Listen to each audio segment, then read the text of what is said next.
la racionalidad en derecho vis a vis o versus una institución propia de la contabilidad y cómo se ha construido o mal construido en el derecho tributario, particularmente dentro de la lista de críticas y racionales que tenemos para la Ley de Impuesto sobre la Renta del 2015 y bueno, una propuesta para tratar de reconstruirlo racionalmente.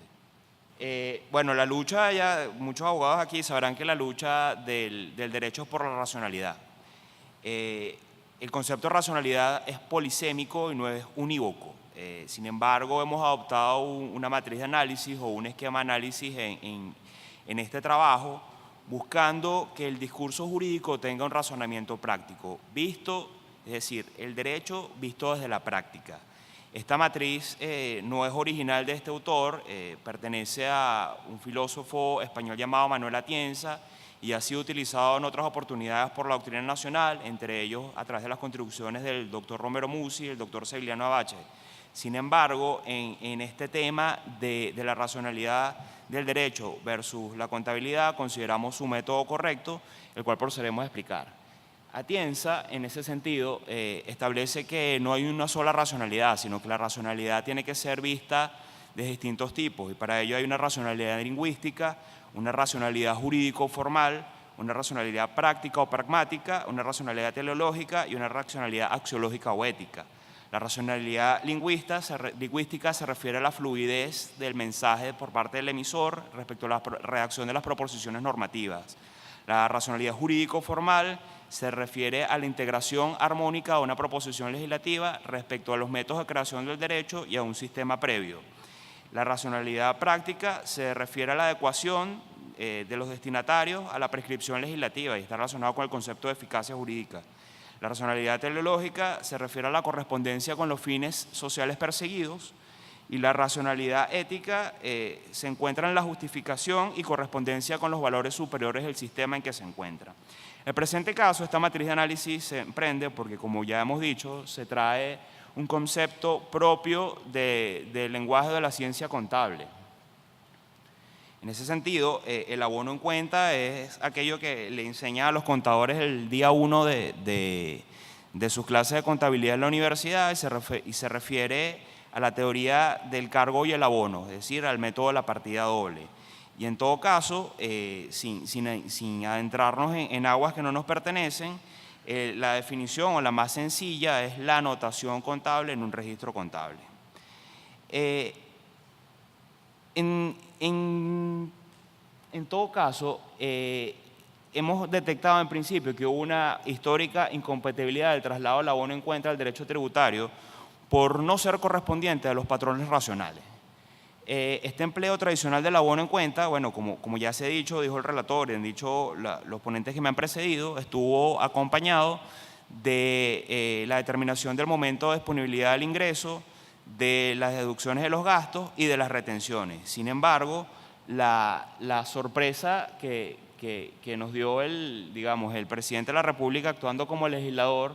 con su ley de impuestos sobre la renta del año 2015 es que por primera vez trajo una definición legal de abono en cuenta y que ya veníamos criticando la definición del artículo 82 del reglamento que por no contener en su definición la disponibilidad económica en estos tres momentos que he hablado, que predeterminaba los efectos del impuesto sobre la renta. La sorpresa fue la obliteración no solo de la disponibilidad económica, sino también de la disponibilidad jurídica de la obligación.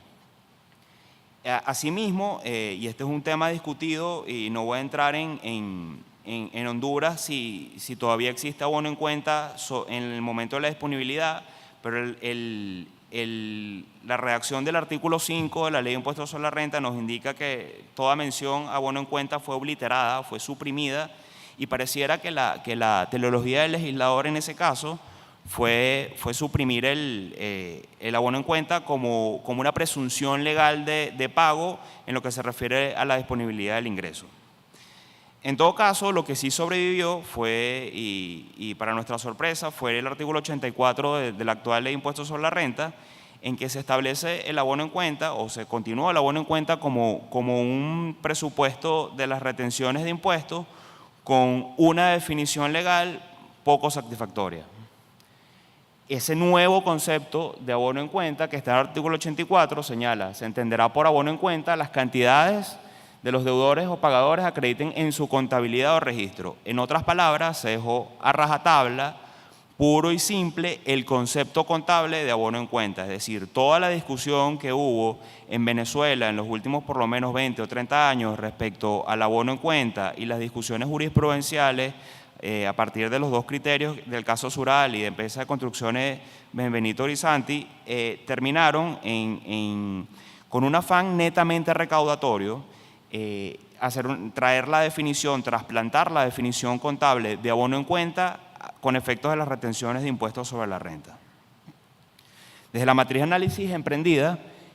consideramos que el concepto de abono en cuenta es absolutamente irracional, por cuanto, desde un punto de vista jurídico formal, no inserta de forma armoniosa un concepto contable al derecho tributario. Por el contrario, parece que el legislador o el presidente habilitado para legislar no reflexionó sobre los valores y las características del derecho tributario para insertarlo en la Ley de Impuestos sobre la Renta como presupuesto de retenciones.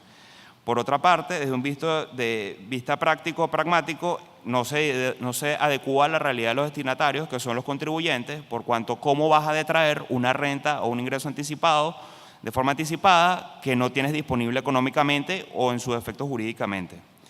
Desde el punto de vista teleológico, viola los principios fundamentales de la tributación y, por supuesto, su piedra angular, la capacidad contributiva. Y desde un tipo de vista axiológico, el único, digamos, valor que pudiera amparar una definición de abono en cuenta es un fin netamente recaudatorio por parte de una administración que pareciera ser impregnada con un carácter funcionalista, cuestión que ya hemos denunciado no solo respecto a la Ley de Impuestos sobre la Renta, sino a la reforma del Código Orgánico Tributario.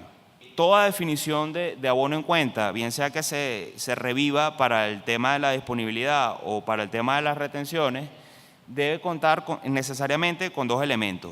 Y yo agregaría un tercer elemento. El primero es el elemento económico, que es la disposición económica o real de las cantidades adeudadas para efectuar la detracción. Un elemento jurídico, que es la exigibilidad de la obligación. Y el tercer elemento es que tenemos que abandonar el tema de las ficciones legales para entrar de nuevo al de las presunciones, pero no presunciones que no se pueda probar en contra, sino presunciones que puedan ser derrotables. En ese sentido, como podrán ver de la definición que pudimos